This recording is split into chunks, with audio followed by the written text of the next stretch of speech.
cricket? Cricket? Nobody understands cricket. You gotta know what a crumpet is to understand cricket.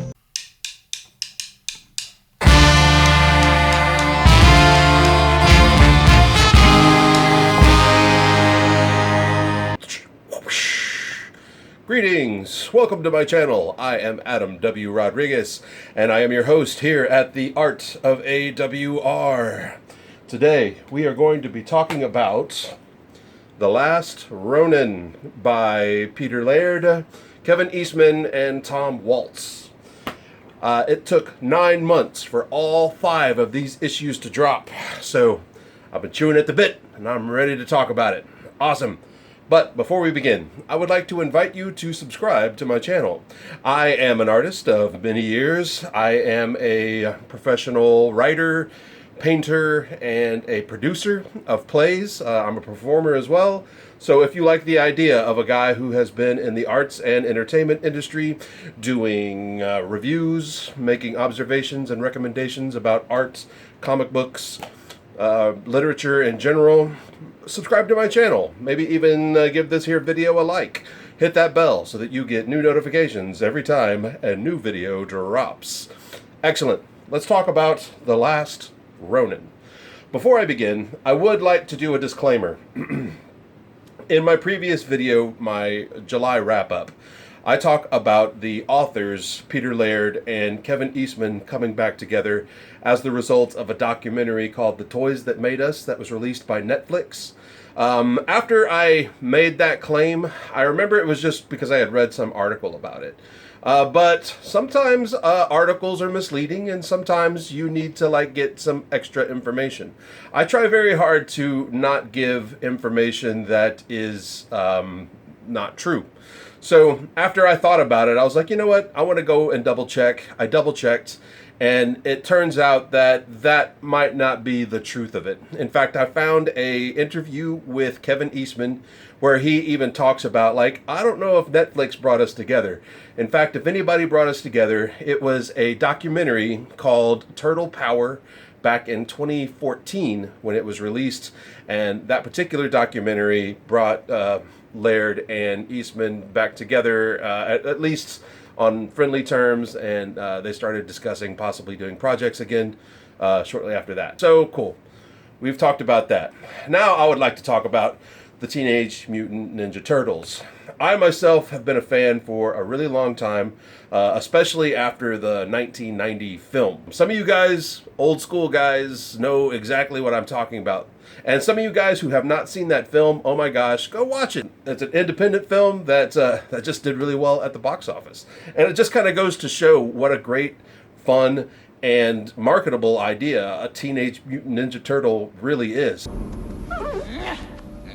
So let's talk about The Last Ronin. Peter Laird is credited on here as one of the writers, but he did not write the script.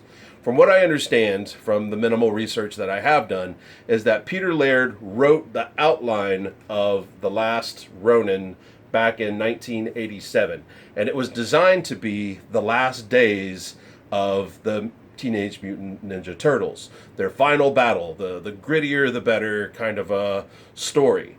And he gave the green light to Tom Waltz and Kevin Eastman to go ahead and write the script for it. So that's why Laird is credited as one of the writers. He's sort of the story, he created the story. It's a story by Peter Laird, script by Tom Waltz and Kevin Eastman.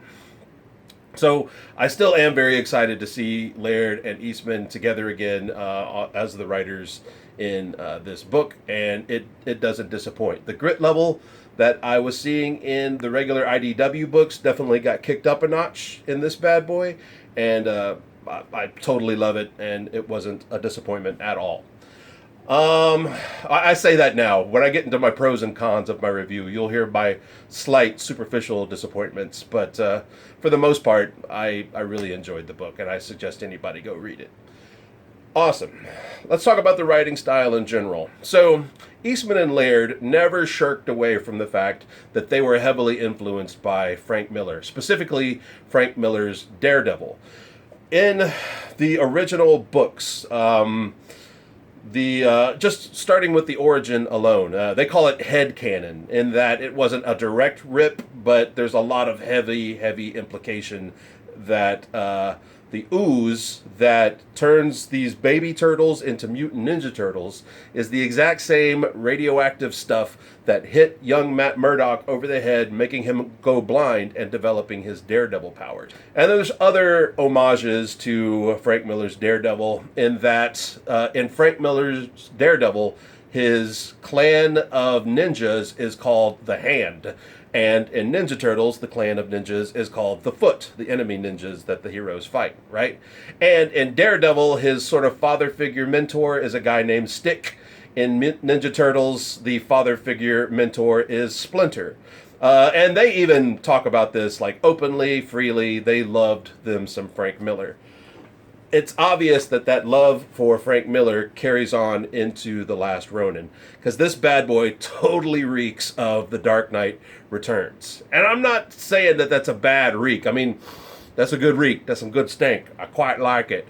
I'm a big fan of The Dark Knight Returns, and a lot of the elements that I love about The Dark Knight Returns are in The Last Ronin. We've got this Ninja Turtle who shows up. He's old.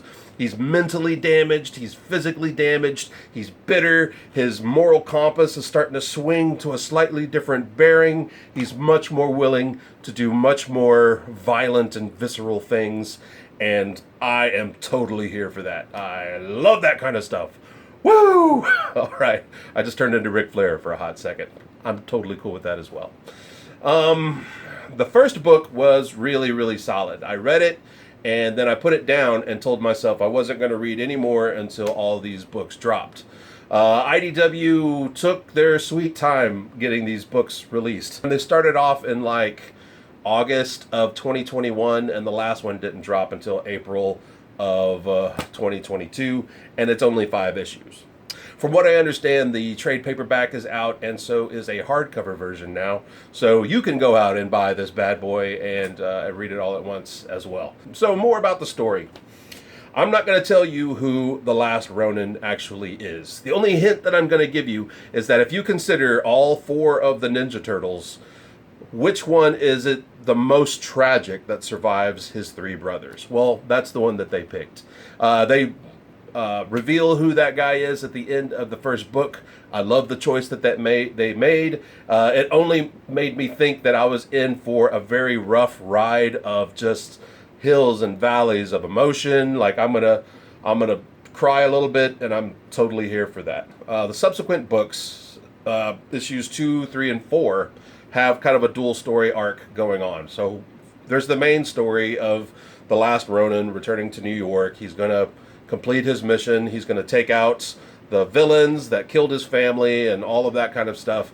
And then you have the backstory of the death of his brothers and some of the other orbital characters in the Teenage Mutant Ninja Turtle canon. One of the things that I liked about it was the kind of mental wear and tear on the Last Ronin. They have it to where his brothers are like these shades that follow him around, and he talks to them. They tend to say kind of dark and mean things, which makes them feel less like his actual brother ghosts and more like personifications of the Last Ronin's survivor's guilt. The writers in general delivered pretty well. Let's talk about the art. The art is really amazing. I love what they did. There's some of these covers are super great. There's some wonderful variant covers. I know people gripe about variant covers a lot, and I've just kind of gotten to that opinion where I just don't buy variant covers. I usually just look them up and just go, oh, this is really great art. I'm a guy that's always going to be happy for more art. So the variant covers are full of these wonderful Easter eggs that are, homages to famous covers from Spider-Man to Usagi Yojimbo. So many cool covers. Easter eggs in general in this book are pretty great. There's a wonderful moment where Kevin Eastman and Peter Laird make an appearance in the book. It's just one panel, but in the background you see a Ninja Turtle, and in the foreground you see the 2 creators of Ninja Turtles eating pizza and commenting on what's going on. Like I said, the art is wonderful, and the main artists are a guy named Isao, Esau, just one name, one word, and Isaac Escorza, who do a really great job. The art in this, I think, is pretty spectacular. It's very reminiscent of the regular art that you see in the IDW series in general, but they do flashbacks in this, and the flashbacks are done by Kevin Eastman. And Kevin Eastman does that original black and white, really cool grayscale, cross-hatching, the kind of sketchy looking black and white comic book art that I came to really appreciate in the original old books. And I thought they were very clever in making it to where that was the flashbacks. Those were the last Ronin's flashback stuff. There was another artist named Ben Bishop, and Ben Bishop did a lot of the art that was in the last Ronin's head. So moments where he's sort of stargazing or dreaming or on the verge of death, he'll have these sweet, wonderful moments where he's hanging out with his brothers, and they're being kind of, busting each other's balls and being very brotherly and supportive. In a book that has their brother's absence in the story, it was nice that the authors found room to have those moments of family and warmth to sort of break up the grittiness of the book itself. So I thought that was really smart writing. I was talking about the artists too just now, and then I went back into the writing, but they all meshed together well enough, and I think we got a solid book with the artists and writers commingling quite well. Let's talk about the pros and cons. So I only have two main cons. First of all, the death of the turtles. The death of the turtles, I think they missed out on some opportunities, specifically in like visual panels. Seeing one of your old heroes dead on the ground is such a powerful image, and all it does is give gravity to the story as it progresses. So by not having those images, I think they really missed out on an opportunity to just grip the reader, and that's a major con for me. My second con is that the main bad guy was a little too one-dimensional. He was just kind of flimsy and uninteresting. He ended up just kind of being kind of whiny. He ended up being like this weird The Crow knockoff, right? He's kind of emo. He's got the long black hair. He's like surrounded by like flying ravens and stuff like that. It felt like they had all these great ideas for him too, because there was like moments where I was like, ooh, that's going to be a thing. I want to see that develop. And then as the story progressed and you got to the last issue, they would take those things that I thought were going to make the character interesting, and then the character would do something kind of blah with it. And I'm just like, well, there you go. I don't care about this guy at all. So that when the final big battle came, I didn't have the same, I don't know, just gravity, the same sense of danger that I really wanted to have. I'm going to move to pros, and these pros are directly related to the cons. When I said that I was sad that I didn't get to see turtle deaths, that's not completely true. I saw one, and it was the first of the turtle deaths. And when I saw it, you got to see the light go out of his eye, and I was just like, oh my God. It was so heavy, and I was just like, wow, I'm in for at least two more of these. This is going to be such a great story. I loved it, right? And then the subsequent deaths weren't near as cool because I didn't get to see the corpse of the Ninja Turtle. Going back into bad guys. So the main bad guy wasn't that interesting, but one of the lower level bad guys was. And I love the battle that went down. He's a villain that we already know from old canon, so it was really interesting to see, like, as time had progressed, how much more unhinged and insane and powerful this guy had become. And the battle was very satisfying, and I got everything that I wanted in that battle. And once again, it could be just because there was just so much previous history with this other villain. Because honestly, I didn't even hear about him until the last issue. I was like, oh, so-and-so's still alive. Oh, damn, he is messed up. Okay, cool. Oh, we're fighting. Oh, this is a great fight, So anyway, once again, they delivered on something that I wanted more of, and I didn't quite get. So it is a pro. I did get a good turtle death. I did get one good bad guy, and that is more than enough. It left me wanting, and sometimes being left wanting is the mark of good writing. So I would give, as far as a rating on this book, a solid 9. And that's just the only reason I'm taking out a point are those 2 points of like, please give me more. I wanted to see a dead turtle, and I wanted my main villain to be the crux of just the story, and it felt a little flat, and that's fine.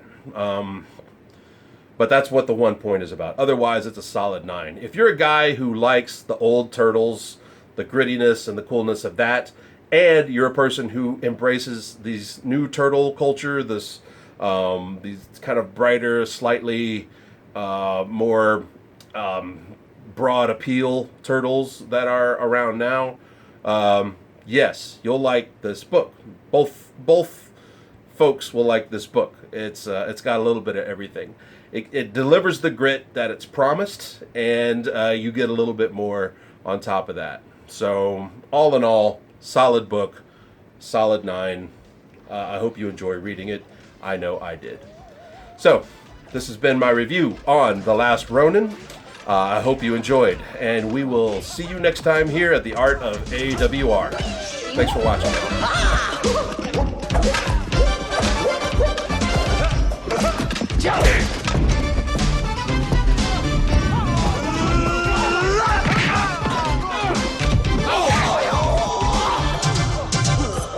Oh, no more?